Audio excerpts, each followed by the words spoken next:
কোরআন লাগবে, কোরআন ছাড়া, কোরআনের আইন ছাড়া দুনিয়াকে ঠান্ডা করা যাবে না। আপনি ঠিক বললেও ঠিক, না বললেও ঠিক। মক্কা শরীফে গেছি, 35 লক্ষ লোক হজের সিজনে মিনিমাম। ভালো করে কথা বোঝেন, মাগরিবের ওয়াক্ত 7 জিলহজ, 8 জিলহজ সকাল থেকে মিনা, ওই দিন রাত্রে সবাই চলে যাবে।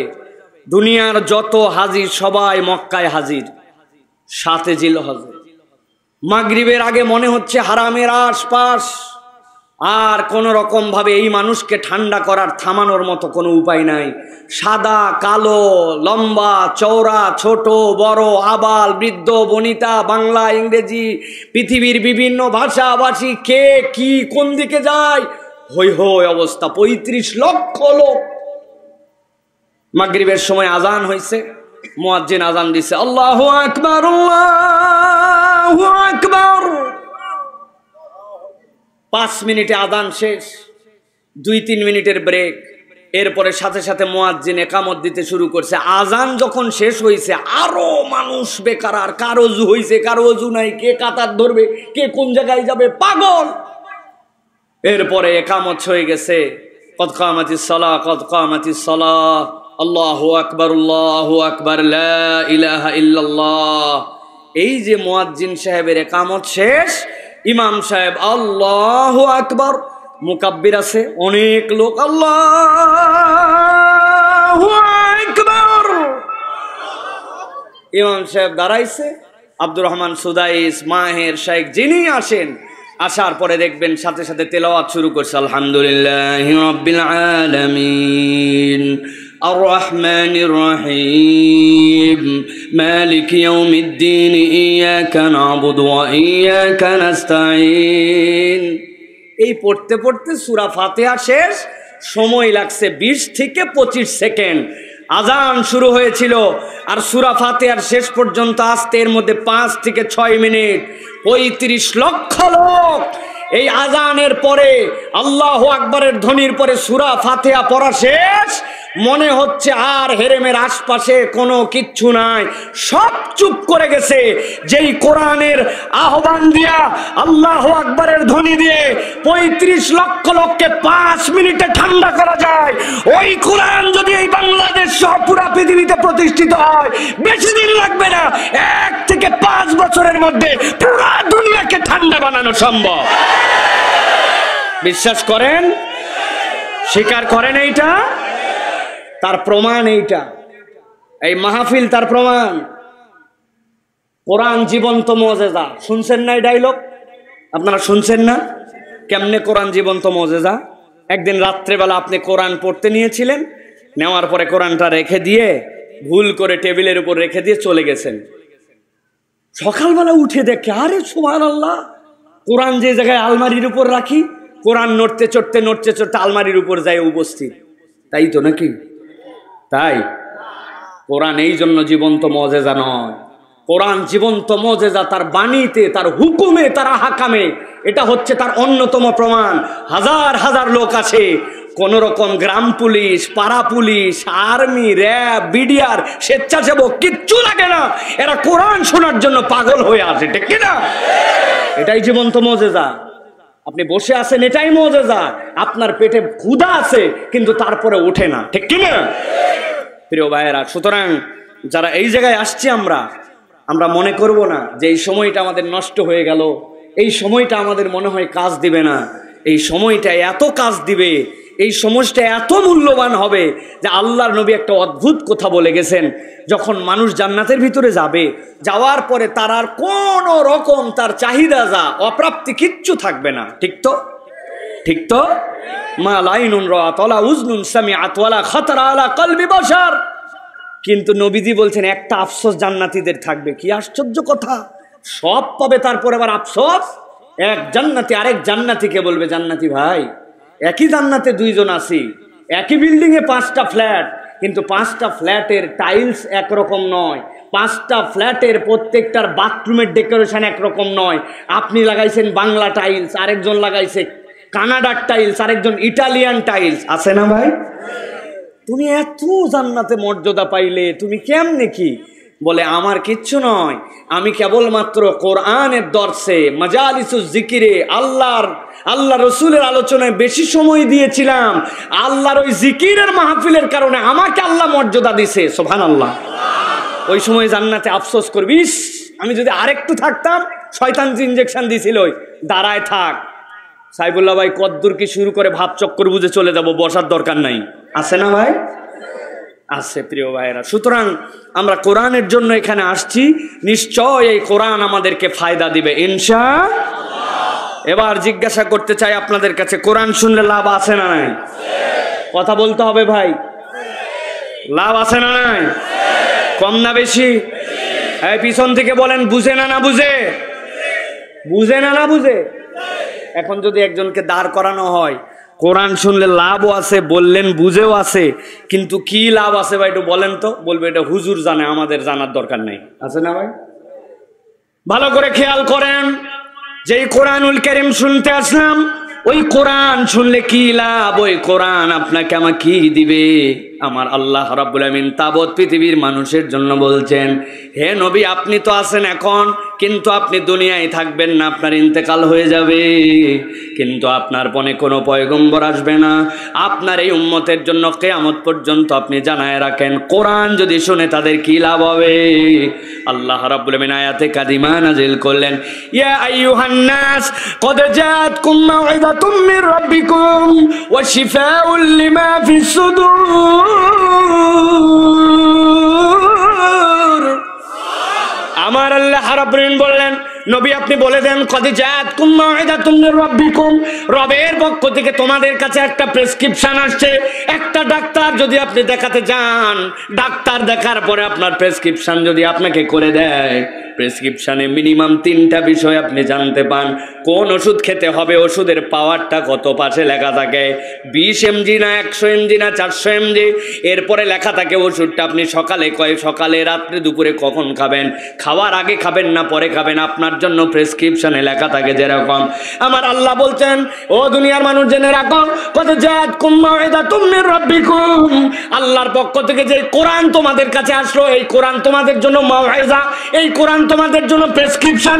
একটা বান্দার চলার জন্য যা লাগবে, আল্লাহর কোরআনের কাছে গেলে আল্লাহ রাব্বুল আমিন ওই বান্দার জন্য এই ব্যবস্থাপত্র দিবেন। সুবহানাল্লাহ। কিন্তু কোরআন তো আপনার চোখের ডাক্তারি করবে না, কোরআন তো আপনার জন্য হাত পায়ের ডাক্তারি করবে না, কোরআন আপনার কিসের ডাক্তারি করবে? আল্লাহ বলছেন, শিফাউল লিমা ফিস সুদূর, এই কোরআন তোমাকে একটা দিক দিয়ে ফিট বানাবে। দুনিয়াতে ফিটনেস না থাকলে যেরকম তুমি অনেক ক্ষেত্রে বাতিল হয়ে যাও, তুমি দেখতে যতই সুন্দর হও, তোমার পড়ালেখার যোগ্যতা যতই বেশি থাক, কিন্তু সেনাবাহিনী ডিক্লার করছে আমরা সেনাবাহিনীতে সেকেন্ড লেফটেন্যান্ট র্যাঙ্কে লোক নিব। কোনো একটা সিপাহী পদে কেউ যদি ঢুকে, 1000 র্যাঙ্ক বাড়তে ওয়ারেন্ট অফিসারের উপরে উনি উঠতে পারে না। কিন্তু কেউ যদি সেকেন্ড লেফটেন্যান্টে ঢোকে, 3-4টা পোস্টিং হওয়ার পরে কর্নেল মেজর হয়ে যেতে পারে।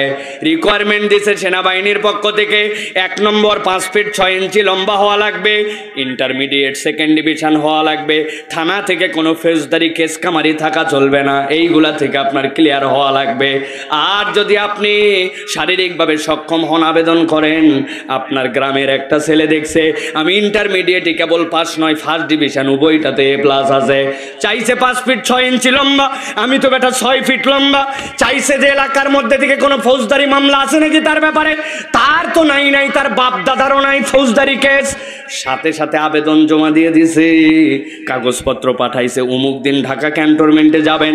যাওয়ার পরে আপনি যোগাযোগ করেন, ক্যান্টনমেন্টে চলে গেছে, কাগজপত্র সব নিয়ে যাওয়ার পরে প্রথমে বলছে দেখি কাগজ চেক করে, চাইছে ইন্টারমিডিয়েট সেকেন্ড ডিভিশন, বেটার উভয়টাই ফার্স্ট ডিভিশন, কাগজে পাস, দেখাও তো থানার ক্লিয়ারেন্স। দেখছে থানা লিখে দিছে তার নামে কোনো ফৌজদারি কেস কামারি কিচ্ছু নাই।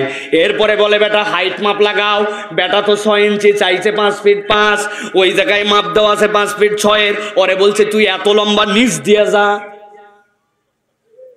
এবার বলছে জামা কাপড় খোলো, এখন তোমার শারীরিক পরীক্ষা হবে। ওই ছেলে তখন জামা কাপড় খেলে শারীরিক পরীক্ষার জন্য দাঁড়াইছে। হাত 2টা সোজা করো, যেই না বলছে হাত সোজা করো, ডান হাতটা টনটনা সোজা, কিন্তু বাম হাতটা একটুখানি বাঁকা। যেই বেটা পরীক্ষা করতেছে উনি বলতে চাই বাম হাত তোর বেকা কেন, বাম হাত সোজা কর। ও মাথা নিচু করে বলছে স্যার আমার ডান হাত সোজা হয় কিন্তু জন্মের থেকে আমার বাম হাতটা একটুখানি বাঁকা। বুঝে থাকলে খুলনার মুসলমান বলেন, দুইটাতেই ফার্স্ট ডিভিশন, 6 ফিট লম্বা, থানা হাজতে ফৌজদারি কোনো মামলা নাই, কিন্তু হাত দুইটা সোজা করতে বলার পরে ডান হাত সোজা হয় কিন্তু বাম হাত সোজা হয় না। এইটুকু যদি আনফিট হয় ওই লোকটাকে কি সেনাবাহিনীতে চাকরি দিবে? চাকরি দিবে? আমার আল্লাহ রাব্বুল আমিন বলছেন ইয়া আইয়ুহান নাস ক্বাদ জাআতকুম মাউইযাতুম মির রাব্বিকুম ওয়া শিফাউন লিমা ফিস সুদুরি ওয়া হুদাও ওয়া রাহমাতুল লিল মুমিনিন।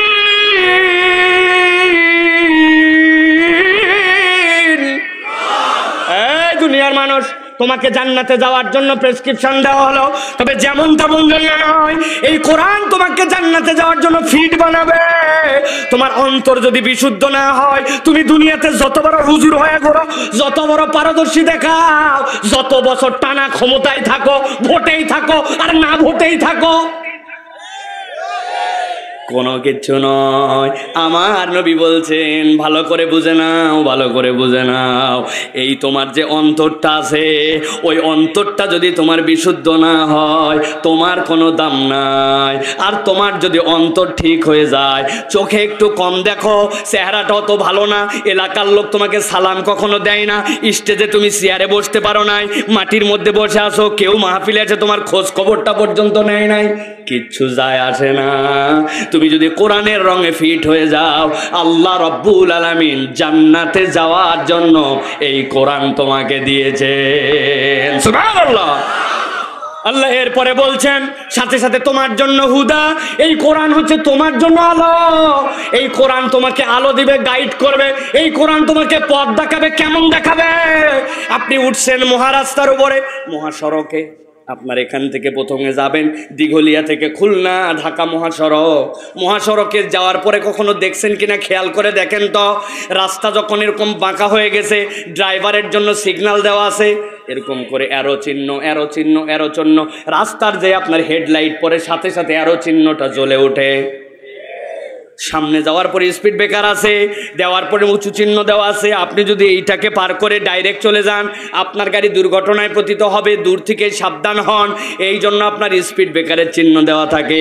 সামনে সরু ব্রিজ, সামনে ডানে মোড়, বামে মোড়, এরকম চিহ্ন দেওয়া থাকে। আপনার যেরকম গাইড, ওইটার মধ্যে আলো নাই, কিন্তু আলো পড়লে রিফ্লেক্টেবল, সাথে সাথে আপনার আলো জ্বলে ওঠে। কোনো ব্যক্তি যদি কোরআন শোনে, কোরআন গ্রহণ করে, কোরআনকে ধারণ করে, আল্লাহ বলছেন হুদাউ ওয়া রাহমাতুল লিল মুমিনিন। ওই মুমিনকে যখন যেদিকে জান্নাতে যাওয়ার জন্য গাইড করা লাগবে, এই কোরআন তাকে গাইড করে করে জান্নাতে নিয়ে যাবে। সুবহানাল্লাহ। তাহলে কোরআন শুনলে লাভ আছে না নাই? কম না বেশি? বুঝে না, না বুঝে? এবার কিছুটা বুঝে, ঠিক না ভাই? এই জন্য আজকে আমরা যারা এখানে এসে গেছি, আল্লাহ রাব্বুল আলামিন আমাদেরকে বড় ভালোবেসে, বড় আদর করে আপনাদেরকে এখানে নিয়ে আসছেন। আল্লাহ আমাকেও, এই গোলামকেও কিছু কথা বলানোর জন্য নিয়ে আসছেন। আমরা আজকে সিদ্ধান্ত নিব যে আমরা কোরআনুল কারীম থেকে কিছু কথা শুনে তারপরে যাব ইনশাআল্লাহ। অনেকে আপনারা মনে করছেন ওয়াজ শুরু হয়ে গেছে, না ভাই? হয়নি এখনো। এতক্ষণ হচ্ছে কি? এতক্ষণ একটু আল দিচ্ছে, আল আল বান্দা বুঝেন? আপনার ভুঁয়ে যদি আল না থাকে আপনার পানি বাঁধবে হয়? আর আপনার পাশে যদি একটা টাউট থাকে, আপনি পানি ফ্যাঁস লাগাইছেন, ওইটা আল কাটে রাখছে, কিরকম হবে? রাখে না ভাই? এখন আল কাটে না, আর বুদ্ধি করে কোদাল মারে, মারে জায়গায় রেখে দেয়। পানির চাপে যখন ভাঙ্গে যায় ধরছে না, আল কাটছিস কেন? কয় ধসে গেছে। আছে না ভাই? এখন আমাদের যদি এই আল না থাকে, তাহলে আমরা কেন শুনতে আসলাম, কি শুনতে আসলাম, এটা আমাদের মাথায় কাজ করে না। এই জন্য সামান্য বেশি দীর্ঘ ভূমিকা দেওয়ার সুযোগ নাই। রাত পার হয়ে গেছে 10টা, এই জন্য অল্প একটু কথা বললাম। আমরা মূল আলোচনায় প্রবেশ করব ইনশাআল্লাহ। তবে আপনাদের জন্য একটা আনন্দের সংবাদ, সেটা হচ্ছে যে যাদের বয়স আপনাদের এখানে 40-এর উপরে, তাদের জন্য ছুটি দেওয়া থাকলো। আমাদের সভাপতি সাহেব সহ ছুটি। উনারা থাকলে আলহামদুলিল্লাহ, না থাকলে আমাদের কোনো সমস্যা নাই। আজকের শ্রোতা তারা বয়স 40-এর নিচে যারা আছেন তো আপনারা ইনশাআল্লাহ? 40-এর নিচে শ্রোতা আছে এখানে? আপনারা থাকবেন তো ইনশাআল্লাহ? যারা যারা থাকবেন দুই হাত একটু টান টান করে তুলেন দেখি, শক্ত করে তুলবেন, কোনো কথা বলবেন না, একদম চুপ, তাহলে হাত টান টান করে তোলেন, শক্ত করে উঠাতে হবে। হাত সোজা হয় নাই অনেকের, দেখেন তো কারা কারা সোজা করতে পারেন না, সোজা করে দেন। দেখেন ওই পিচ্ছি থাকবে না, এটা হাত তোলে না কেন, ওই ওই দেখেন কি ব্যাপার, হাত সোজা করে তোলেন। কোমরটা একটু টান দেন, এবার পিছন দিকে, বামে ডানে নড়াচড়া দেন, নড়াচড়া দেন। বুকটা ফুটাইছেন, হাড্ডি ফুটছে বুকে। বাবাজি আপনি থাকবেন না, ওই যে খুঁটির গোড়ায় হাত এরম করে আছেন, আমি তো দেখতে পাচ্ছি বাবা। দুই হাত তোলেন, শক্ত করে তোলেন, ঝাড়া দিয়া তোলেন, ঝাড়া দিয়া তোলেন। তুলছেন সবাই? এবার কোমরটা টান দিছেন তো, এবার গলাটা একটু পরিষ্কার করেন। হাত নামাতে বলি নাই ভাই, 10 সেকেন্ড একটু অনুরোধ করছি আপনাদেরকে, জোর তো করি নাই, হাত তো নামাতে বলি নাই। হাত তোলেন সবাই শক্ত করে, গলা পরিষ্কার করেন। দেখেন তো সবার গলা ঝাড়ছে কিনা, ঝাড়ছে সবাই। এবার হাতটা বুক বরাবর নেন, এই বরাবর। এবার যখন আমি একটা তাকবীর দিব, শয়তান তাড়ানো তাকবীর, পারবেন ইনশাআল্লাহ? তাকবীর দেওয়ার সময় লিল্লাহে তাকবীর বললে হাত দুটো উপর দিকে ছুঁড়ে দিয়ে আল্লাহু আকবার বলতে হবে, পারবেন ইনশাআল্লাহ? পারবেন? সামনে দিকে জানে দিয়েন না, উপর দিকে দিতে হবে। রেডি তো সবাই? যারা যারা জীবনে এর আগে আল্লাহর নামে এত উচ্চ কণ্ঠে বলেন নাই, কিন্তু আজকে বলার সিদ্ধান্ত নিয়েছেন, এরকম একটা তাকবীর দিতে পারবেন, তারা বলেন আল্লাহুম্মা আমিন। বুঝে বলেন, আল্লাহর নাম উচ্চ কণ্ঠে বলতে চাই, গলা থাকলেই কি গেলেই কি, আল্লাহর নাম এরকম করে বলবেন যারা সিদ্ধান্ত নিয়েছেন, তারা বলেন আল্লাহুম্মা আমিন। রেডি সবাই তাহলে? না দেখে এবার ওটা তাকবীর দেন, লিল্লাহে তাকবীর, লিল্লাহে তাকবীর। আল কোরআনের আলো, আল হাদিসের আলো, তোমার নেতা আমার নেতা, তোমার নেতা আমার নেতা, লিল্লাহে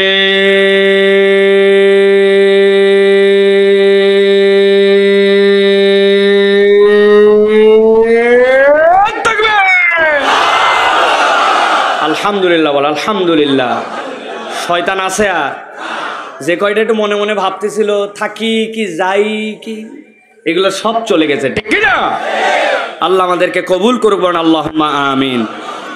আমি আপনাদের কাছে নির্ধারিত একটি প্রসঙ্গে নির্ধারিত সময় আমি কিছু কথা বলবো ইনশাআল্লাহ। প্রিয় ভাইয়েরা, বাবারা বসে পড়েন না, আপনারা বসে পড়েন, আপনারা বসে পড়েন সকলে, যাদের যাদের সুযোগ হয় বসে পড়েন। প্রিয় ভাইয়েরা, আমরা কোরআনুল কারীমের 57 নম্বর সূরা, সূরা হাদীদ থেকে আমরা অল্প কিছু কথা শুনবো ইনশাআল্লাহ। সূরার নাম কি? কথা বলা যাবে না বাবাজি। এই যে বাবা, আপনি বসেন, আপনি বসেন বাবা, আপনি বসেন, আপনি সামনে চলে আসেন, কোনো কথা বলা যাবে না, দাঁড়াই শুনতেছে দাঁড়াই শুনবে, কিন্তু ডিস্টার্ব করা যাবে না, এই কোণাটা ফাঁকা রাখতে হবে। কোরআনের 57 নম্বর সূরা, কত নম্বর সূরা? 57 নম্বর সূরা। এই সূরা থেকে আমরা 4টা আয়াত থেকে সংক্ষিপ্ত 40 মিনিটের মতো আমরা ইনশাআল্লাহ কথা শুনবো। কিন্তু এই 4 আয়াতে কারিমার মধ্যে আল্লাহ রাব্বুল আলামিন 4টা আলাদা চিত্র এঁকে একটা কমপ্লিট চিত্র আমাদের সামনে উপস্থাপন করেছেন। ওই চিত্রের আলোকে আমরা আমাদের জীবনে যদি কোনো ঘাটতি থাকে সেইটাকে পোষানো, অথবা যদি অতিরিক্ত থাকে সেটাকে বাদ দেওয়ার সিদ্ধান্ত নিয়ে আমরা বাড়িতে চলে যাব ইনশাআল্লাহ। রাজি আছেন তো ইনশাআল্লাহ? ইনশাআল্লাহ। তাহলে চলেন আমরা সকলেই সমস্বরে একযোগে বিতাড়িত শয়তান থেকে আশ্রয় প্রার্থনা করে কোরআনুল কারীমের মধ্যে প্রবেশ করি। সকলে পড়েন, আউযু বিল্লাহি মিনাশ শাইতানির রাজীম, বিসমিল্লাহির রহমানির রহিম। يوم ترى المؤمنين والمؤمنات يسعى نورهم بين أيديهم وبأيمانهم بشراكم اليوم জান্নাত।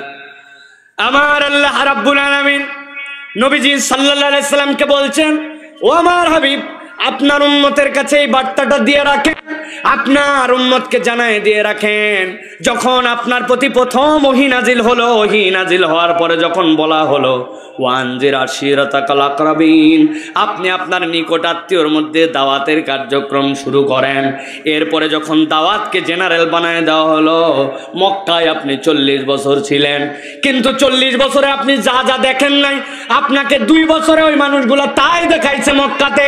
মক্কার মানুষ কখনো নানান ধরনের জুলুম নির্যাতন দেখলেও কোন মানুষকে মরুভূমির মধ্যে চিৎ করে শোয়ায় রেখে বুকের উপরে পাথর দিয়া সূর্যের দিকে মুখ দিয়ে রাখতে দেখে নাই। মক্কার লোক কখনো দেখে নাই কোনো মানুষকে, কোনো একটা জীবন্ত মানুষকে উটের পিছনে বেঁধে দিয়া উটকে পাগলের মতো তারায় মক্কার এবড়ো তেবড়ো ভূমিতে ঘুরানো হয়েছে, এইটা দেখে নাই। মক্কার লোক দেখে নাই কোনো একটা লোককে যে অপরাধী করুক না কেন তার লজ্জাস্থানের মধ্যে তীর নিক্ষেপ করাই দিয়ে তাকে হত্যা করে ফেলা হয়েছে, এই দৃশ্য দেখে নাই। কিন্তু নবীজি ঈমান আনার কারণে তার সাহাবীদের এই কষ্টগুলি যখন দেখতে শুরু করলেন, আমার আল্লাহ রাব্বুল আমিন বলছেন, ও আমার হাবিব, এই দৃশ্য আপনি আজকে দেখতেছেন, কিন্তু কিয়ামতের দিনে আমি রব্বুল আমিন আপনাকে একটা ভিন্ন দৃশ্য দেখাবো। কি দৃশ্য দেখাবো? আল্লাহ বলছেন, আপনাকে আমি মাকামে মাহমুদে বসাবো। মাকামে মাহমুদে বসানোর পরে পুরো হাসরের ময়দান আপনার চোখের সামনে চলে আসবে। ওই দিন আপনি দেখতে পাবেন, কি দেখতে পাবেন?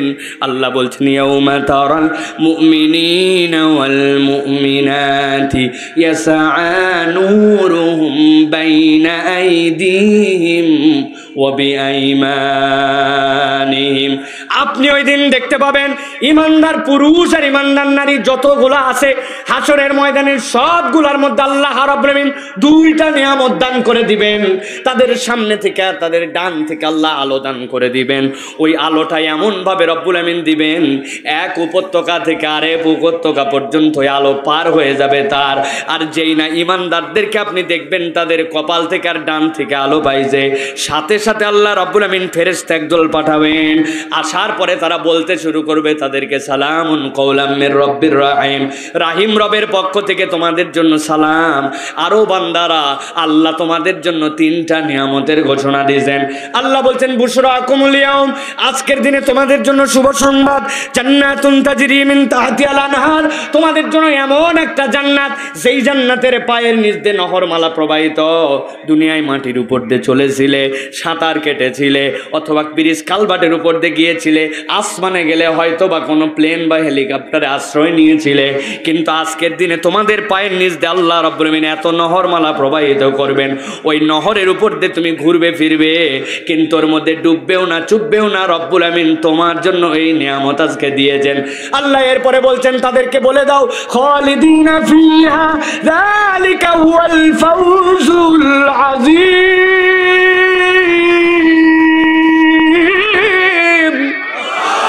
আমার আল্লাহ রাব্বুল আমিন বলছেন, ওদেরকে বলে দাও, দুনিয়ায় তোমার যত ধরনের আনন্দ ছিল সব আনন্দের শেষ ছিল। আনন্দ একটা হয়েছে আজকে, কালকেই তোমার আনন্দ ফুরায় গেছে।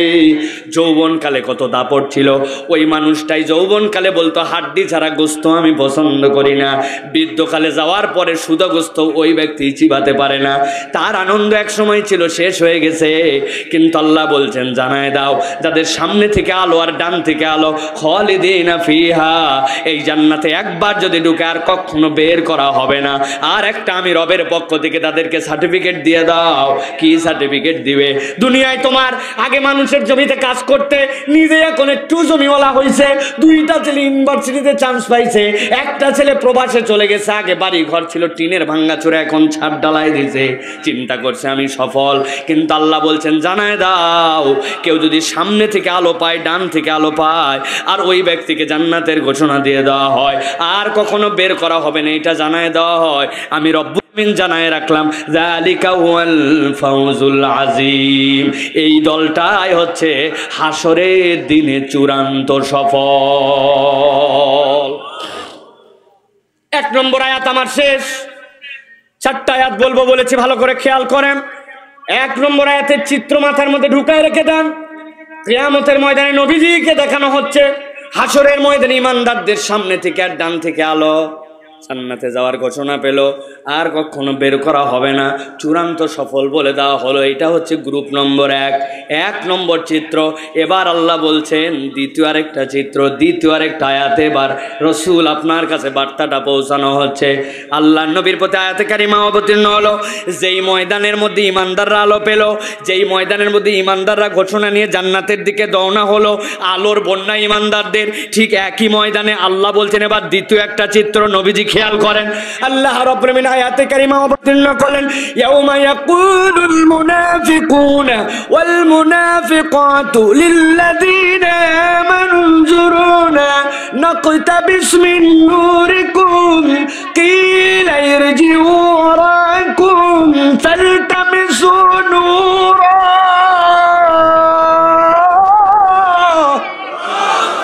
আমার আল্লাহ রাব্বুল আলামিন বলছেন যেই ময়দানের মধ্যে ইমানদারদের আলো, ঠিক একই ময়দানে আপনি নবী এবার দেখতে পাবেন আর এবার দুইটা গ্রুপ সেখানে এসে হাজির হয়ে গেছে। কোন গ্রুপ? আল্লাহ বলছেন ইয়াউমা ইয়াকুলুল মুনাফিকুনা ওয়াল মুনাফিকাত। ওই ময়দানে যেখানে ইমানদারদের আলোর মেলা, ওই ময়দানে এবার এসে গেছে মুনাফিক পুরুষ আর মুনাফিক নারী। আসার পরে কাতারে কাতার ধরে দাঁড় হয়ে গেছে। ইমানদারদেরকে বলতেছে উনজুরুনা, ইমানদাররা একটু দাঁড়াও। ইমানদাররা পিছনে তাকায় বলছে কি ব্যাপার, আমাদেরকে আল্লাহ আলো দিছেন, আমরা জান্নাতের দিকে রাস্তা ধরছি, তোমরা আমাদেরকে দাঁড়াতে বলো কেন, এত বড় সাহস? উনজুরুনা, দাঁড়াও একটু দাঁড়াও, এমনি এমনি দাঁড়াতে বলি নাই, কি জন্য দাঁড়াতে বলছো?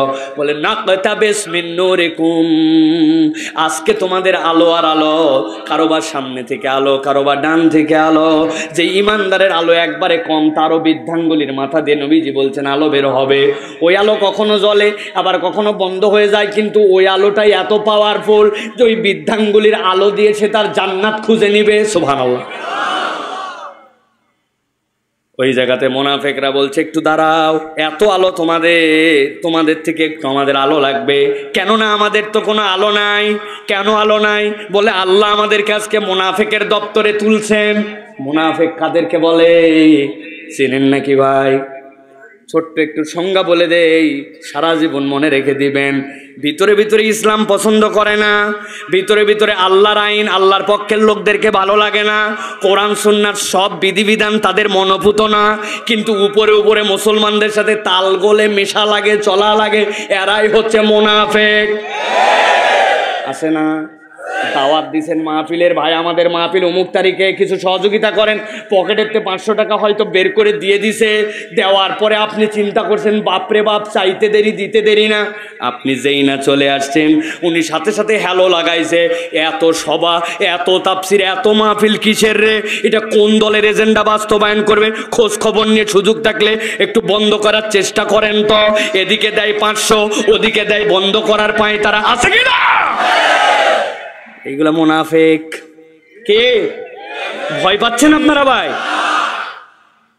আল্লাহ রাব্বুল আমিন বলছেন ওই মুনাফিকরা বলবে উনজুরুনা, ওই ইমানদার একটু দাঁড়াও। কেন দাঁড়াবো? নাকতাবিস মিন নূরিকুম, তোমাদের আলো থেকে আমরা একটু আলো নিতে চাই। আজকে তো আমাদের কোনো আলো নাই। কতটুকু আলো নিতে চাও? বলেন নাকতাবিস, তোমাদের থেকে অল্প একটু আলো নিতে চাই। কতটুকু?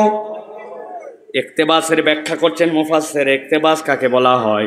আপনি বাড়িতে একটা মোমবাতি জ্বলাইছেন, মোমবাতির পরে আরেকজনের মোমবাতি একটা ধরানোর দরকার, উনার বাড়িতে ম্যাচ নাই, আপনার কাছে এসে বলছে ভাই একটু মোমবাতিটা আপনার মোমবাতিতে ধরাই দেন তো। আপনি বলছেন খবরদার, তোমার মোমবাতি আমার বাতিতে ধরালে আমার মোমবাতির আলো কমে যাবে। তাই তো খুলনায় কমে যাবে। আপনার বাড়িতে, আপনাদের এলাকায় মাটির চুলা আছে? মাটির চুলা আছে না? বর্ষার দিনে ব্যাপক বর্ষা, হঠাৎ করে তালপাতা দিয়ে ঢাকায় রাখছে, এ দিয়ে তারপরেও চুলা ভিজে গেছে, খড়ি ভিজে গেছে। মা বোনেরা দেখবেন তখন চুলা ধরায় কিভাবে? চুলার পাশে রাখে একটা লম্পু, এটা কুপি বাতি, কেরোসিনের কুপি। খুলনায় কি বলে ভাই এটারে? কুপি বলে নাকি? প্রথমে লম্পু ধরায় নিছে, লম্প ধরাইছে, লম্প ধরানোর পরে এরপরে দেখবেন পাটকাঠি যেইটা আছে পিড়ের গোড়া দিয়ে থেতা করে, ওইটা একটু ধরায়, এরপরে পোয়াল দেয়, পোয়াল দিয়ে ভিতরে দেয়, দেখে ধোঁয়া মারে। আস্তে আস্তে করতেন, যখন ধরে গেছে চুলা, তখন আস্তে করে ওই লম্পুটা নিভায় দেয়। ঠিক না? এখন এক মহিলা ধরাইছে চুলা, কোন রকম তার লম্পু নিবাতে যাবে, এই সময় পাশের থেকে একজন আসছে, বুবু বুবু একটু দাঁড়াও। কি হয়েছে? কই তোমার তো তাও ম্যাচটা শক্ত ছিল, তুমি লম্পু ধরাতে পারছো, আমার ম্যাচ পর্যন্ত ভিজে গেছে, তোমার লম্পু থেকে আমি আমার লম্পুটা একটু ধরাবো। খুলনার মহিলা বলছে, খবরদার আপা আমার কাছে আসবেন না, আমার লম্পু থেকে আপনার লম্পু ধরালে আমার লম্পুর কেরোসিন কমে যাবে। কথা বুঝতেছেন তো আপনারা? কমবে ভাই? ওই মুনাফিকরা বলতেছে, নাক্তা বিসমিল নূরিকুম, তোমাদের থেকে অল্প একটুখানি আলো নিতে চাই, ও ইমানদাররা একটু দাঁড়াও। ইমানদাররা সাথে সাথে দুনিয়ার বুকে তাদেরকে কখনো ঝাড়ি দেয় নাই, কিন্তু আল্লাহ বলছেন কোরআনুল কারীমের মধ্যে, যেই না মুনাফিকের দল বলবে একটু দাঁড়াও তোমাদের থেকে আলো নিতে চাই, সাথে সাথে ওই মুনাফিকদেরকে ইমানদাররা উত্তর দিয়ে দিবে, ইরজিউ ওয়ারাকুম ফালতামিসু নূরা। এই মুনাফিকের দল, এই ময়দান আলো কামানোর ময়দান নয়, আমাদের আলো এই ময়দানের নয়। আলো যদি নিতে চাও হাসরের ময়দানে নয়, আলো নিতে চাইলে দুনিয়ায় চলে যাও। জিজ্ঞাসা করি আপনাদের কাছে, জবান বন্ধ রাখবেন না, বলেন তো ইমানদাররা যে বলবে আলো নিতে চাইলে দুনিয়ায় চলে যাও, হাসরের ময়দান থেকে কি দুনিয়ায় আবার আসা যাবে? যাবে। কিন্তু তাদেরকে কেন বললো যে তোমরা আলো তো এখানকার নয়, আলো এখানে দিতে পারতেছে না কেন? একটু আলো দাও। আলো দেওয়া যাবে না, দুনিয়ায় চলে যাও। এর কারণ আছে, দুনিয়া হচ্ছে কামাই করার জায়গা। আমি মাঝে মাঝে উদাহরণ দেই, খেয়াল করে দেখেন। এই যে মোবাইলের মধ্যে আলো জ্বলাইছি, দেখতে পাইছেন ভাই? দেখছেন সবাই? বলেন তো ভাই, এই মোবাইলের আলোটা যে জ্বলালাম, এই আলোটা কোথাকার? মোবাইলের ব্যাটারির? না রে ভাই, কথা ঠিক আছে ব্যাটারির, কিন্তু একটু হিসাব মিলায় দেখেন, আলো ব্যাটারির হলেও মূল আলো ব্যাটারির না। আপনি গেছেন বাজারে, হঠাৎ করে পকেটের মধ্যে খেয়াল করে দেখেন আপনার মোবাইল কাঁদতেছে। কি রে মোবাইল কাঁদে কেন? খেয়াল করে দেখেন আমার মোবাইলে তো কাঁদে, কত কত কত কত কত কত কত কত কত বাইর করছেন। বাইর করে দেখে আরে 10%-এর নিচে চার্জ, এই জন্য মোবাইল কত কত করে। রাত্রে তো চার্জ দিছিলাম, বেটা চার্জ দিছে ঠিকই, সকেট ঢুকাইছে, চার্জ লাগাইছে, কিন্তু সুইচ চাপতে মনে নাই, আছে না? তাহলে খেয়াল করে দেখেন, এর ভিতরে আছে 5000 মিলি অ্যাম্পিয়ারের একটা ব্যাটারি, এইখানে আছে একটা ডাটা কেবল, মাথায় আছে একটা অ্যাডাপ্টার। আপনার যখন চার্জ কমে গেছে, বাড়ির যায় প্লাগ হোল্ডারের মধ্যে ঢুকায় সুইচ চাপছেন, আপনার বাড়ি পল্লী বিদ্যুৎ অথবা কোনো বিদ্যুতের কানেকশান, ওইখান থেকে এইখানে চার্জটা ঢুকছে। যদিও বলতেছি মোবাইলের আলো ব্যাটারির আলো, কিন্তু এই আলো হচ্ছে ওই বাড়ির থেকে ইলেকট্রিসিটির থেকে নিয়ে আসা আলো, ঠিক কিনা? ইমানদাররা সাথে সাথে তাদেরকে বলবে, ইরজিউ ওয়ারাকুম ফালতামিসু নূরা। এই মুনাফিকের দল, তুমি কি মনে করছো এই আলো হাসরের ময়দানে? এই আলো এখানে নয়, এই আলো আমরা দুনিয়ার থেকে কামাই করে নিয়ে আসি। অথবা আলো নিতে চাইলে দুনিয়ায় যাও, ওই দিন আর দুনিয়ায় ফেরত আসা যাবে না। দুইটা আয়াত শেষ। 1 নম্বর আয়াতের চিত্র মাথার মধ্যে রাখেন, ভালো করে বলতেছি বারবার। ইমানদাররা আলো পাইলো, জান্নাতের ঘোষণা দেওয়া হলো, আর বের করা হবে না, জানানো হলো, চূড়ান্ত সফল বলে দেওয়া হলো। আরেক দল মুনাফিকের হাতে আলো নাই, আলো দাও বলে, কিন্তু আলো দেয় না, উল্টা বলে দুনিয়ায় চলে যাও। এই 2 আয়াতের যা এখন পর্যন্ত বললাম, কারো কি বুঝতে কোনো অসুবিধা আছে ভাই? চলেন এবার তাহলে 3 নম্বর আয়াতে কারিমার মধ্যে যাই। আল্লাহ রাব্বুল আমিন বলছেন, ওই মুনাফিকদেরকে যখন ইমানদাররা বলে দিবে যাও দুনিয়ায় চলে যাও, দুনিয়ার থেকে আলো নিয়ে আসো, ওরা তো জানে দুনিয়ায় যাওয়া যাবে না, বলতে পারবে না, তো ঠিক আছে তোমাদেরকে রেখে দিলাম, চলে যাচ্ছি দুনিয়ায়। ওদের তখন বিপদ, এখন আলো তো নেওয়া লাগবে। সাথে সাথে ওরা ইমানদারদেরকে ডিস্টার্ব করতে শুরু করবে, ও ইমানদার ভাই আমাদেরকে একটু আলো দাও ভাই, একটু আলো দিলে কি হবে ভাই, একটু আলো আমাদের হাতে দাও। বারবার যখন ডিস্টার্ব করতে শুরু করবে, আমার আল্লাহ রাব্বুল আমিন বলছেন, দুনিয়ার জিন্দেগিতে যখন মুনাফিক ছিল আর মুসলিম ছিল, ইমানদার ছিল আর মুজরিম ছিল, আল্লাহ রাব্বুল আমিন দুনিয়ার বুকে তাদেরকে মৌলিক নিয়ামত দিতে কখনো আলাদা করেন নাই। সূর্যের আলো একজন মুনাফিক যতটুকু পেয়েছে, একজন মুসলমান ততটুকু পেয়েছে। একজন নামাজি আবাদ করে যা ফসল পেয়েছে, একজন বেনামাজিও তাই পাইছে, ঠিক কিনা? আপনাদের এলাকায় এরকম হয় নাকি যে একজন 5 ওয়াক্ত নামাজ পড়ে, ও 1 বিঘা ধান লাগাইছে, ওর হয়েছে 20 মন, আর যেটা বেনামাজি ও 1 বিঘা ধান লাগাইছে, ওর হয়েছে 2 মন, তাই আখ লাগাইছে, কুশাল লাগাইছে যে নামাজে ওরটা হয়েছে মিষ্টি আর বেনামাজিরটা তিতা, হয় নাকি? না। কিন্তু আল্লাহ বলছেন হাসরের ময়দানে যাওয়ার পরে যখন ওই মুনাফিকের দল আলো নেওয়ার জন্য ইমানদারদেরকে ডিস্টার্ব করবে, আল্লাহ রাব্বুল আমিন সাথে সাথে তৃতীয় একটা চিত্র সেখানে ঘটায় দিবেন। আল্লাহ রাব্বুল আমিন বলছেন সাথে সাথে একদল ফেরেশতাকে পাঠানো হবে। ফাদুরিবা বাইনাহুম বিসুরিল্লাহু বাব বাতিনুহু ফিহির রাহমা ওয়া যাহিরুহু মিন কিবালিহিল আযাব। আল্লাহ বলছেন ইমানদারদেরকে যখন ডিস্টার্ব করতে শুরু করবে, সাথে সাথে রব্বুল আলামিন ওই ফেরেশতাদেরকে পাঠাবেন। ফেরেশতারা আসার পরে ইমানদার আর মুনাফিকদের মধ্যে একটা পর্দা ফেলে দিবে। আল্লাহু আকবার। ফাদুরিবা বাইনাহুম বিসুরিল্লাহু বাব। আল্লাহ রাব্বুল আলামিন বলছেন এমন একটা পর্দা পড়বে, ওই পর্দার একটা দরজা থাকবে, দরজাটা ইমানদারদের দিকে থাকবে। বাতিনুহু ফিহির রাহমা ওয়া যাহিরুহু মিন কিবালিহিল আযাব। আল্লাহ বলছেন ওই পর্দার বৈশিষ্ট্য হবে অদ্ভুত ব্যাপার। এপার থেকে ওপার কথা শোনা যায়, এপার থেকে ওপার দেখা যায়। কিন্তু এই ময়দানের মধ্যে যে পর্দা পড়ে গেছে, পর্দার ভিতর দিকে থাকবে ইমানদারেরা, ভিতর দিকে আরাম আর আরাম, আর বাহির দিকে যেই মুনাফিকরা ডিস্টার্ব করতেছিল ইমানদারদেরকে আলো দাও, ওই বাহির দিকে তাদের জন্য কষ্ট আর কষ্ট। আল্লাহু আকবার। আপনারা মাঝে মাঝে দেখেন খুলনার থেকে ছেড়ে যায় ঢাকা পর্যন্ত এসি বাস, 42 ডিগ্রি সেলসিয়াস চৈত্র মাসের দিন বাইরে, কিন্তু ওই গাড়ির গ্লাস দিয়ে টপকায় টপকায় পানি পড়তেছে।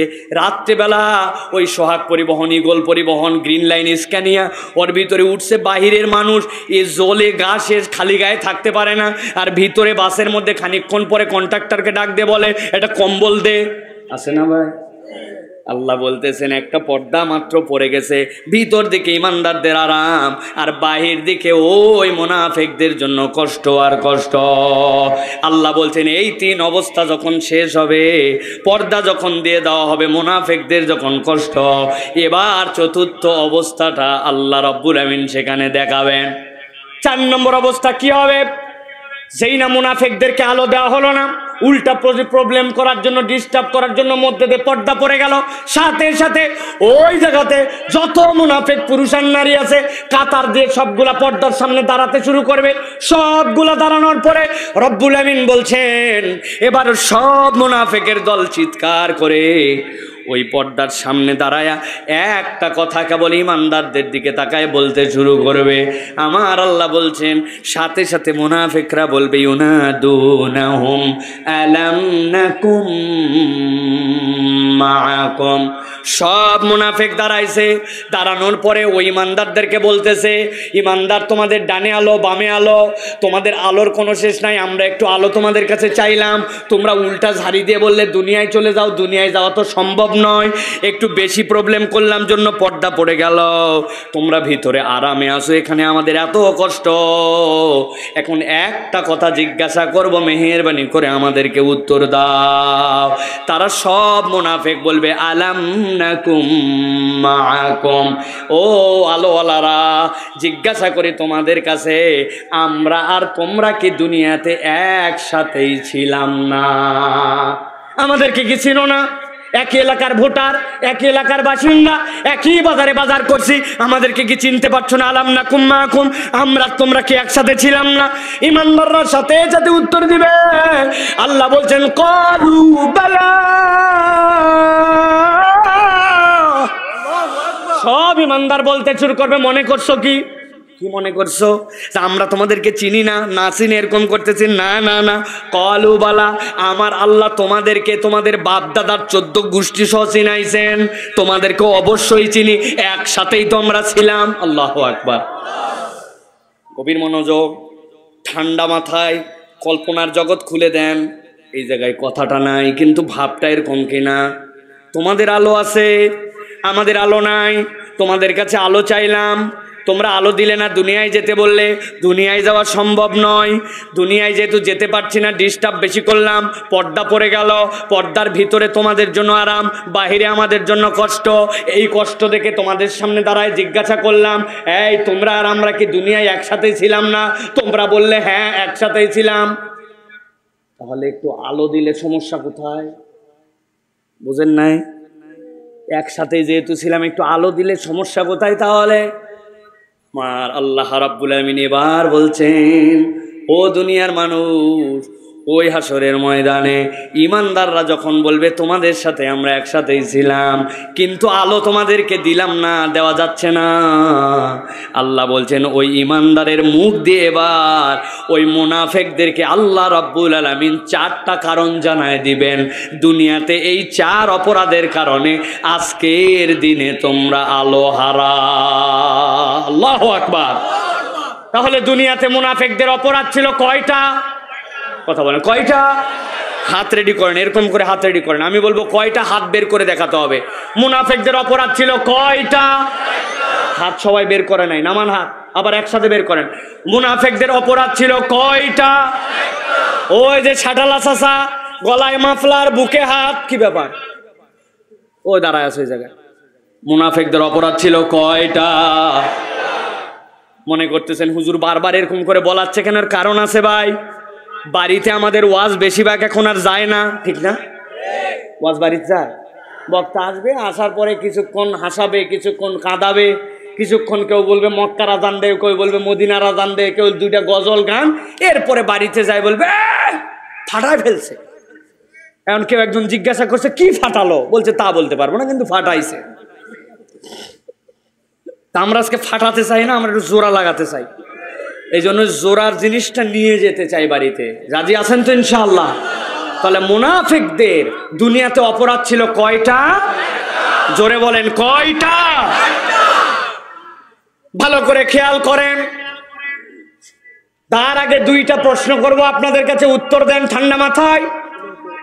আল্লাহ রাব্বুল আমিন বলতেছেন ইমানদারেরা মুনাফিকদেরকে জানাবে দুনিয়াতে তাদের 4টা অপরাধ ছিল, কিন্তু আপনাদের কাছে জিজ্ঞাসা করব, বুঝে থাকলে বলেন তো কিয়ামতের ময়দান কি কায়েম হয়ে গেছে? ভাই কথা, কিয়ামত কায়েম হয়ে গেছে? মুসলমান আর মুনাফিকদেরকে কি আল্লাহ আলাদা করে দিয়েছেন?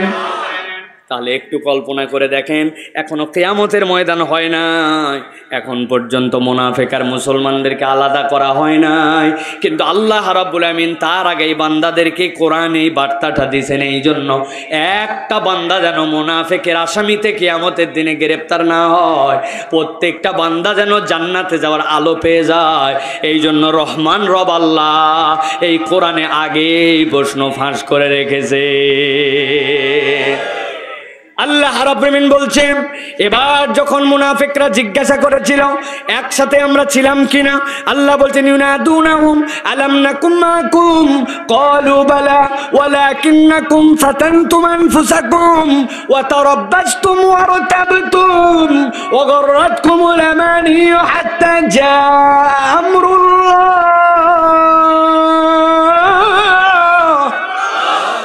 আমার আল্লাহ রাব্বুল আমিন বলছেন, এবার ইমানদাররা বলবে ও মুনাফিকের দল, আলো তো আমাদের কাছে আছে, ছিলামও একসাথে, কিন্তু দুনিয়ায় থাকতে তোমাদের 4টা অপরাধ ছিল, যে অপরাধের কারণে আজকে তোমাদের হাতে আলো নাই। এর 1 নম্বর অপরাধ ওয়ালাকিন্নাকুম ফাতানতুম আনফুসাকুম, তোমরা নিজেরাই নিজেদেরকে এমন পরীক্ষায় ফেলেছিলে যেই পরীক্ষা আল্লাহ রাব্বুল আলামিন তোমাদেরকে দুনিয়ায় দেন নাই। আমরা কি নিজেরা এরকম কোন পরীক্ষায় নিজেদেরকে ফেলি নাকি ভাই? ফেলি? বলছি না, কিন্তু বুঝেন নাই। এক বন্ধু সিগারেট ধরাইছে, আরেক বন্ধু বলছে ফাঁকে যায় ধরা, সিগারেটের গন্ধ আমি সহ্য করতে পারি না, খুক খুক করে কাছে, কিন্তু বন্ধুত্ব ত্যাগ করে নাই। 1 দিন 2 দিন বিড়িখোরের সাথে থাকছে 7 দিন। 7 দিন যাওয়ার পরে যেইটা প্রথম দিন বিড়ি ধরাইছিল আর কাশছিল, 7 দিন পার হওয়ার পরে উনি ইউজ টু হয়ে গেছে। এখন ওইটা বিড়ি ধরানোর পরে যে এখন বলে আমি কিন্তু ফার্স্ট কল, তোর পরে আমি মোতার টান দিব, আছে না? ও বিড়িখোর ছিল না, কিন্তু বিড়িখোরের সাথে তাকে বিড়িখোর হয়েছে। বুঝে থাকলে বলেন তো এই খারাপ হওয়ার পরীক্ষা কি আল্লাহ ওরে দিয়েছিল? ও নিজে নিজেকে এরকম পরীক্ষার মধ্যে ফেলে আস্তে আস্তে খারাপ হয়েছে। বাইক নিয়ে আসছে এক বন্ধু, আসার পরে বলছে দোস্ত বাইকের পিছনে ওঠ, খুলনা মহাসড়কে বাইক চালাতে যাব, একটা টেস্ট টান দিয়েছি। জিজ্ঞাসা করছে দোস্ত আর মাত্র 3 মিনিট আছে, আমি নামাজের জন্য আসছি, নামাজটা পড়েই তোর সাথে যাব। বলে দোস্ত আসরের নামাজ প্রত্যেক দিন থাকবে, কিন্তু বাইক প্রত্যেক দিন পাওয়া যায় না, মন চালে উঠ, না হলে অন্য বন্ধু নিয়ে যাব। ও দ্বিধাদ্বন্দ্বে পড়ে গেছে যে আহারে বাইকে উঠবো কি উঠবো না, নাকি নামাজ পড়বো। চিন্তা করছে ঠিকই তো, আসরের নামাজ তো প্রত্যেক দিনই পাওয়া যায়, বাইক যদি কালকে না থাকে। উঠে গেছে বাইকের পিছনে, আস্তে আস্তে নামাজিটা বেনামাজি হয়েছে। এই পরীক্ষা আল্লাহ দেয় নাই, এই পরীক্ষায় আমরাই নিজেরা নিজেদেরকে ফেলি, ঠিক না? আপনি কোন নেতার পিছনে ঘোরেন? আপনারা ঘোষণা দেন অমুক ভাইয়ের চরিত্র ফুলের মতো পবিত্র, বিগত 40 দিন ফজরের নামাজ জামাতে পড়েনি এক ওয়াক্ত। আস্তে ঠিক বলেন, আপনার ভয় পান আপনারা। অমুক ভাইয়ের চরিত্র ফুলের মতো পবিত্র, বিগত 40 দিন ফজরের নামাজ পড়েনি এক ওয়াক্ত। হ্যাঁ, আপনাকে ওই নেতার পেছে কে ছুটতে বলছিল, ঠিক কিনা? ওর মার্কাবাজি করার পরে গেছেন, আপনার জন্য টেন্ট বানায় রাখছে। প্রথম দিন দিছে চা, এরপরে দিছে আস্তে আস্তে করে বিস্কুট, শেষের দিকে দিছে সিগারেট। যেটা সিগারেট খাইতো না, ও চিন্তা করছে ফাঁকা ফাঁকা ফ্রি পাইছি, কিনে খাবো না, কিন্তু ফ্রি পাইছি একটু খাই, আছে না? আস্তে আস্তে করে খারাপের দিকে গেছে। এরকম উদাহরণ ঘন্টার পর ঘন্টা দেওয়া যাবে। এইগুলা পরীক্ষা আল্লাহ দেয় নাই, বান্দা নিজেই নিজেকে এরকম পরীক্ষায় ফেলেছে, ঠিক না? এটা গেল আমলের। আরেকটা আছে আকীদার প্রসঙ্গ, ভালো করে বোঝেন। আপনার আমার জীবনে একমাত্র পাপ, যেই পাপ যদি আমি করি ওইটা ভুলে করি, ইচ্ছাকৃত করি, যেমনে করি, ওই পাপের কোনো মার্জনা নাই। আল্লাহ বলছেন ওইটার নাম হচ্ছে ইন্না শিরকা লাযুলমুন আযীম। বাচ্চাটার শরীর অনেক দিন খারাপ, কেসটা এখনো জিতা যাচ্ছে না, বিপদটা কাটে না, রোগবালায় গ্রেপ্তার, এই ঝামেলা সেই ঝামেলা, কি করবো? চল উমুক দরগায় চলে যা, উমুক মাজারে চলে যা, খুলনা খানজানিতে চলে যা। যাওয়ার পর ওখানে একটা মান্নত দিয়ে আয়। মান্নত নিয়ে গেছে ছাগল, যাওয়ার পরে বাবার ওই জায়গায় কুরবানি, ওই জায়গায় নিয়ে গেছে পোলাও ডেক ভরে, ওই জায়গায় নিয়ে যাওয়ার পরে দিছে মান্নত। জিজ্ঞাসা করছে এই বেটা, ওই লোক কি তোর রোগ ভালো করতে পারে নাকি? ওই লোক কি তোর রিজিক বাড়াতে পারে নাকি? ওই জায়গায় গেলি কেন? বলছে ওই লোক কিছুই করতে পারি না। তো গেলাম কেন জানো নাকি? গেলাম এই জন্য, উনি বড় আল্লাহর ওলি, আমিও তো স্বীকার করি উনি আল্লাহর ওলি। তো হয়েছে কি? কই উনি আল্লাহর ওলি, উনি দিতে পারে না, কিন্তু উনার কাছে দিলে উনি খুশি হয়, উনি খুশি হলে আল্লাহ খুশি হয়। আল্লাহ দেয়, কিন্তু বাবা খান জাহান আলীর মাধ্যম দিয়ে দেয়। এই ইমান যদি আপনার থাকে, আপনার ইমান আর আবু জেহেলের ইমানে কোনো পার্থক্য নাই। এরকম মুসলমান আছে নাকি ভাই? আছে, আছে। আপনি বলবেন আমি বুঝতাম না। আবু জেহেলের কাছে জিজ্ঞাসা করছে মাইয়ারযুকুকুম মিনাস সামাই ওয়াল আরদ, আসমান জমিন থেকে তোমাকে খাওয়ায় কে? সায়াকুলুন আল্লাহ, আল্লাহ খাওয়ায়। বলো কি? আরে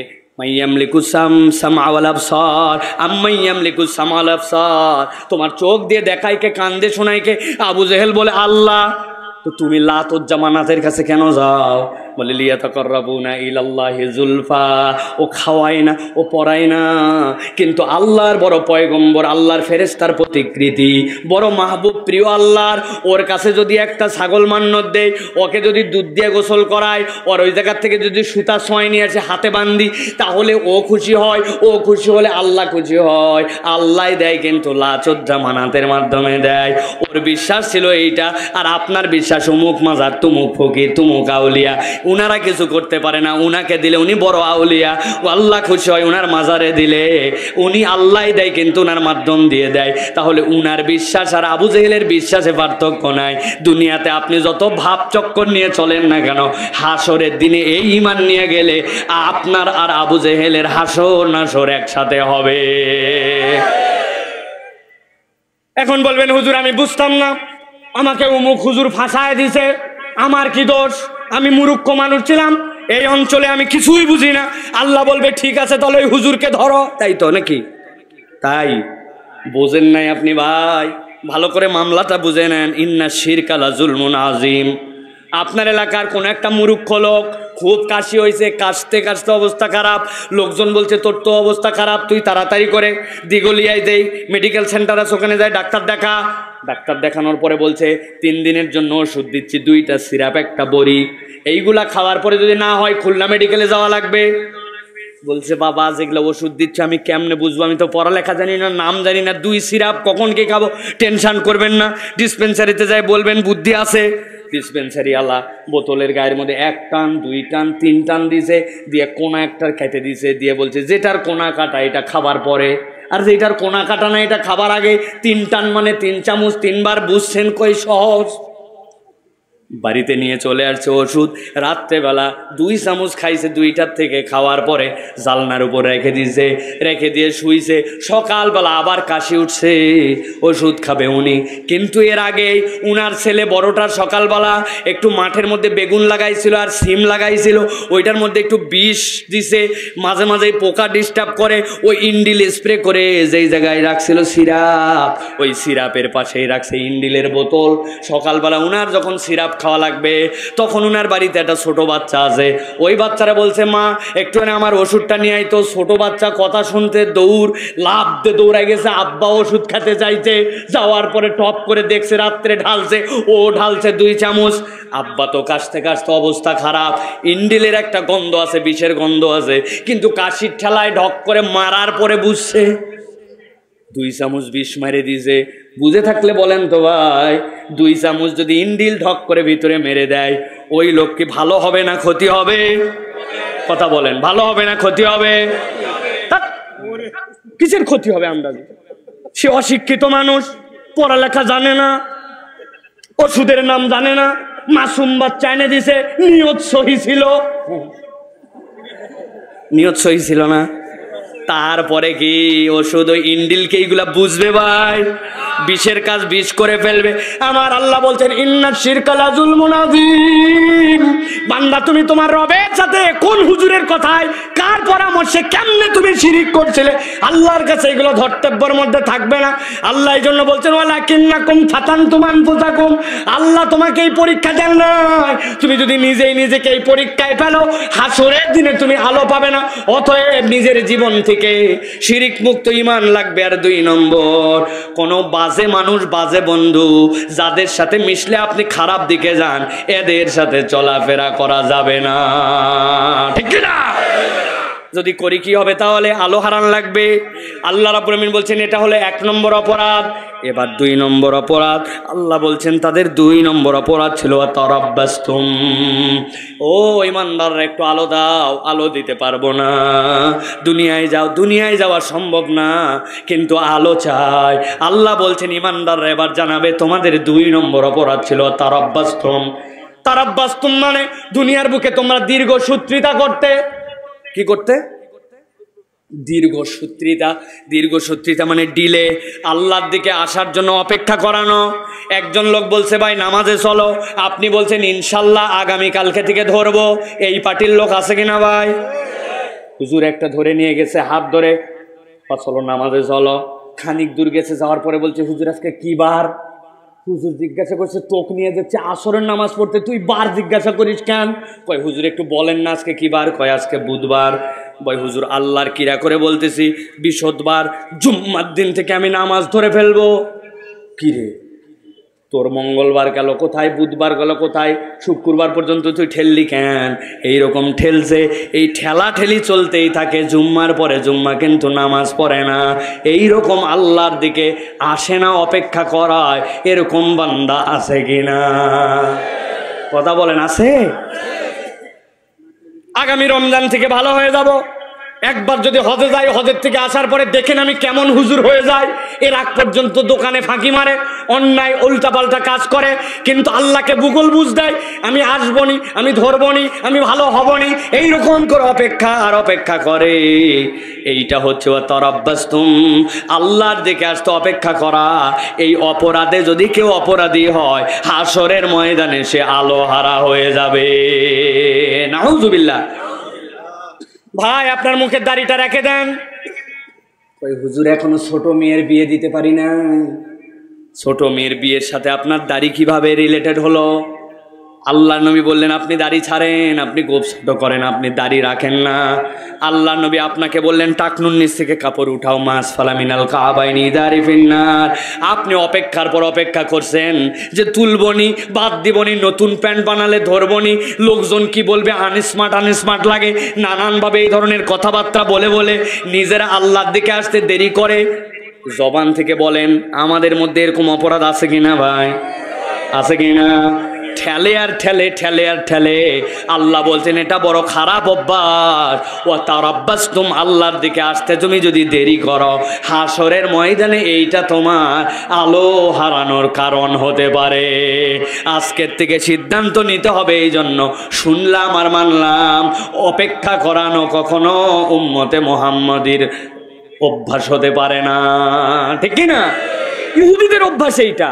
ওরা বলছে সামি'না ওয়া আসাইনা, শুনলাম আর তারা বলল যে তোমাদের কথা শুনছি, কিন্তু এটা মানার মতো আমাদের হাতে সময় নাই, তুমি আর তোমার আল্লাহ যায় যুদ্ধ করো। এটা ওদের দোষ, ইহুদিদের দোষ। আর ইমানদারদের অভ্যাস সামি'না ওয়া আতানা, শুনছি আর মানতে দেরি নাই। কিন্তু ইমানদার মানে না, নানান অজুহাত খোঁজে আর অজুহাত খোঁজে, কেন করতেছে না তাও জানে না, কিন্তু অপেক্ষার পর অপেক্ষা করায়। যারা অপেক্ষা করাবে আল্লাহর বিধানের দিকে আসতে, হাসরের দিনে তারা আলো হারাবে। তাহলে আমরা আমাদের যত গাফলতি আছে এইগুলোকে অপেক্ষা করবো না এগুলা বাদ দিব? মিথ্যা কথা ধরবো না ছাড়বো? গালাগালি কি মুখে থাকবে না বাদ দিবেন ভাই? গালি ছাড়া তো বাঙালি চলতেই পারে না। আমাদের মুখ গালির মুখ হয়ে গেছে, অথচ রাসূলুল্লাহ সাল্লাল্লাহু আলাইহি ওয়াসাল্লাম বলছেন সিবাবুল মুসলিমি ফুসুক ওয়া কিতালুহু কুফর। কোন মুসলমান তার মুসলমান ভাইকে গালি দিবে, এটা হচ্ছে একটা স্পষ্ট হারাম। এটা কখনো অভ্যাস হতে পারে না। আর এখন আমরা অভ্যাস এমন বানাইছি, আসার সময় একজন বলতেছে, এই হারামজাদা এখনো ওয়াজে আসলি না, হুজুর তো চলে আইছে। বোঝেননি আপনি কি সাংঘাতিক দিনের দাওয়াত? হারামজাদা এখনো আসলি না, হুজুর চলে আইছে। মানে আমাদের অভ্যাস হয়ে গেছে গালি দেওয়া। নাতিকে গালি দেয়, দাদা হারামজাদার দোকানের থেকে একটা পান নিয়ে আয়। পরে জিজ্ঞাসা করবেন, আপনার যে এই বাচ্চার বাপের ঠিক না, আপনি কেমনে বুঝলেন? বলেন এটা আমার নাতি ছেলে, বাপ এটা। আপনি যে হারামজাদা বললেন, কে বলি শালার বেটা বললেন। তারপরেও যত আমরা বাহিরেও গালাগালি না করলেও স্ত্রীর সাথে যখন রাগারাগি হয়, ন্যূনতম ময়াকার গয়ে দীর্ঘই এইটুকু আমরা গালি উপহার দেই, ঠিক কিনা ভাই? এটা কি উচ্চারণ করে দিতে হবে ভাই? অতএব এই একটা আমাদের আলো হারাবার কারণ। এটা আমাদের এখান থেকে বেঁচে থাকতে হবে প্রিয় ভাইরা। এটা 2 নম্বর কারণ। 1 নম্বরটা কি বলেছি? 1 নম্বরটা হচ্ছে আল্লাহ রাব্বুল আলামিন যে পরীক্ষা দেন নাই, ওই পরীক্ষার মধ্যে নিজেকে রেখেছি। 2 নম্বরে তারাব্বাসতুম, আমরা আল্লাহর দিকে আসতে দেরি করেছি। এবার আল্লাহ রাব্বুল আলামিন বলছেন, ও ইমানদারেরা, মুনাফিকদেরকে এবার বলবে তোমাদের 3 নম্বর দোষ কি ছিল, সবচেয়ে সাংঘাতিক অপরাধ। আল্লাহ রাব্বুল আলামিন বলছেন, তারা বলতে শুরু করবে ওয়ারাতাবতুম গররাতকুমুল আমানি হাত্তা জা আমরুল্লাহ ওয়া গররাকুম বিল্লাহিল গরুর। আল্লাহ রাব্বুল আলামিন বলছেন, এবার ইমানদাররা বলবে তোমাদের 3 নম্বর অপরাধ ছিল, ওই মুনাফিকের দল, তোমরা দুনিয়ার বুকে থাকা অবস্থায় আল্লাহর বিধিবিধানের উপরে সন্দেহ করেছিলে। ভালো করে আপনাদের বুঝে থাকলে উত্তর দেন, আমরা কি আল্লাহর কোনো বিধিবিধানে সন্দেহ করি ভাই? এই পিছন থেকে উত্তর দেন, আল্লাহর বিধিবিধানে সন্দেহ করি? জোরে করে বলতে হবে, আল্লাহর বিধিবিধানে সন্দেহ করি। ইচ্ছা করে জোরে করে বলাইছি, আল্লাহর বিধিবিধানে সন্দেহ করি না জোর গলায় বলে, কিন্তু একটু হিসাব মিলালে দেখবেন যে আমরা আল্লাহর বিধানে সন্দেহ করি কি করি না। খেয়াল করে দেখেন, আমাদের সমাজে বিবাহ শাদী হয় না ভাই? চাচতো ভাইয়ের বিয়ে, নিজের বোনের বিয়ে, নিজের মেয়ের বিয়ে, আমাদের বিয়ে শাদী হয় না ভাই? ইসলামের বিয়ের বিধানকে 1 নম্বরে হচ্ছে ইজাব আর কবুল, 2 নম্বর ওয়াতুন নিসা সাদাকাতিন নিহালা, আপনার মেয়েদেরকে মোহরানা দিয়ে দিতে হবে, 3 নম্বরে আউলিম ওয়ালাউ বিশাতিন, ছেলের বাড়িতে একটা ওলিমার অনুষ্ঠান হবে। ইসলামের বিয়ে হচ্ছে সাক্ষী সবুত নিয়ে ইজাব আর কবুল, ইসলামের বিয়ে দেন মোহর, ইসলামের বিয়ে হচ্ছে ছেলের বাড়িতে ওলিমার অনুষ্ঠান। কিন্তু আপনি যদি আমাদের সমাজের বিয়ে দেখেন, তাহলে বিয়ের 2 দিন আগের থেকে হলুদ সন্ধ্যা, তারপরে মেহেদি সন্ধ্যা, তারপরে গোসল সন্ধ্যা, এলাকার সবচেয়ে দামি দোকান থেকে ডেক নিয়ে আসবে, এরপরে নিয়ে আসার পরে 7 দিন আগের থেকে বিয়ের বাড়িতে ডিস্টি আসেনি ভাই? তা আপনার বাড়িতে এরকম গান বাজনা, অথচ ওই বাড়িতে হাজী সাহেব মসজিদে গেছে, হাজী সাহেবকে ধরছে একজন, এই বাবাজি আপনার বাড়িতে এত গান বাজে কেন? বলছে বাবারে, মানুষের বিয়ে জীবনে একবারই হয়, বাচ্চা কাচ্চা মানুষ একটু করুক, আছে না? তার মানে কি বোঝা গেল? বোঝা গেল আল্লাহ যে আপনার জন্য ইজাব কবুল, আল্লাহ আপনার জন্য অলিমার অনুষ্ঠান, আল্লাহর দেওয়া বিধান যেটা দিয়েছিলেন এইটাতে আপনার মন ভরে না। আপনার মন ভরানোর জন্য ইসলামের বাহিরেও কতকগুলা বিধান লাগে, সেইটা আবার আপনি মেনে নেন, সেইটাকে আবার সাপোর্ট করেন। এর দ্বারা বোঝা যায় প্রকাশ্যে আল্লাহর বিধান মানি না, না বললেও আল্লাহর বিধানের ব্যাপারে আমাদের অন্তর ছাড়ে নাই। যদি বলেন সুদের কারবার ছাড়ো, বলে মডার্ন ওয়ার্ল্ড এইটা, এই জায়গায় সুদ ছাড়া চলা যায় না, ব্যবসা করা যায় না, বলে না? এত বড় দাড়িওয়ালা দাদনের ব্যবসা করে, আপনাদের খুলনা এলাকায় আছে নাকি ভাই? এত বড় দাড়ি, আসরের নামাজ পড়ে বের হয়েছে, বের হওয়ার পরে একজনের 1000 টাকা দরকার, ও যায় ধরছে, চাচা একটা 1000 টাকা দেন। বলছে হাতে টাকা নেই, সর। চাচারে বড় বিপদে পড়ছি, বাচ্চাটাকে ডাক্তার দেখাবো, 1000, বললাম হাতে টাকা নেই। খানিকক্ষণ পরে বলছে বাবা আজকে মঙ্গলবার, আজকে যদি টাকা দেন আল্লাহ বাসায় রাখলে বুধবার, বৃহস্পতিবার, শুক্রবার, শনিবার দিন 1000 দিলে 1250। ওই বলছে বেকুব কোথাকার, মানুষের হাতের টাকা থাকে নাকি? ঘরের চল। ঘরে নিয়ে চলে গেছে, যাওয়ার পরে 1000 টাকা বের করে দিয়েছে, তো দিয়েছে। আসার পরে বলছে লাগলে আরো বল, তোর শাশিও কিন্তু এই ব্যবসা করে, আরো 1000 দেওয়া যাবে, তবে যা করবি তাড়াতাড়ি কর, মাগরিবের ওয়াক্ত কিন্তু হয়ে গেল, আমি কিন্তু জামাত যায় ধরবো। আসরের নামাজের পরে দাদনে টাকা লাগায় মাগরিবের নামাজ ধরতে যায়, এরকম তাউট মার্কা মুনাফিক মুসলমান আছে কি নাই? বলে আল্লাহর বিধানে সন্দেহ করি না, কিন্তু আল্লাহর বিধানের তলে তলে আপনও ভাবে না, এইরকম মুসলমানও আছে কিনা? নামাজের ইসলাম ভালো লাগে, রোজার ইসলাম ভালো লাগে, কিন্তু উনাকে যায় যদি বলেন আল্লাহর তো দণ্ডবিধি আছে, চোর যদি চুরি করে কি শাস্তি হবে, রাস্তায় যেই জায়গায় দেওয়ার কথা ছিল খোয়া, ওই জায়গায় দিছে পাথর, পাথর দেওয়ার কথা ছিল দিছে খোয়া, যেই জায়গায় দেওয়ার কথা ছিল বিটুমিন, ওই জায়গায় দিছে পোড়া মোবাইল আর কেরোসিন, যেই জায়গায় দেওয়ার কথা ছিল রড, ওই জায়গায় দিছে কি দিছে? বাঁশ বহু আগে শেষ, এখন কঞ্চি দেয়, কঞ্চি, সুপারির গাছ। এখন এই আসামি যদি ধরা পড়ে আল্লাহর আইনে বিচার আছে না নাই? এখন আপনি যেই না বলবেন আল্লাহর আইনের কথা, বলবে সাইফুল্লাহ ভাই এখন তো মনে করছিলাম কোন দলের না, এখন দেখি এটারও ঠিক নাই। ঠিক না ভাই? আপনি কেমন আল্লাহর আইন পছন্দ করলেন? নামাজের ইসলাম মানেন, রোজার ইসলাম মানেন, কিন্তু আল্লাহর দণ্ডবিধির কথা বললে আপনার মন পছন্দ হয় না।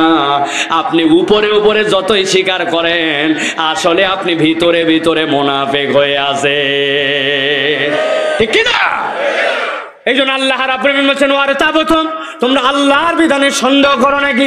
খবরদার, খবরদার, ভালো করে নিজের ঈমান মজবুত রাখবেন। দুনিয়াতে আল্লাহর বিধান কায়েম থাক আর না থাক, যাই হোক নাই হোক, কিন্তু আপনাকে বিশ্বাস করতে হবে আল্লাহর বিধানের উপর কোনো বিধান হতে পারে না।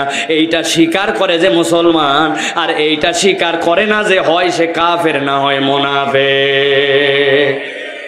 3 নম্বর অপরাধ এইটা গেল। এবার 4 নম্বর আল্লাহ রাব্বুল আমিন বলছেন তাদের 4 নম্বর কি অপরাধ ছিল? ওয়াগররাতকুমুল আমানিয়া হাত্তা জা আমরুল্লাহ ওয়াগররাকুম বিল্লাহিল গরুর।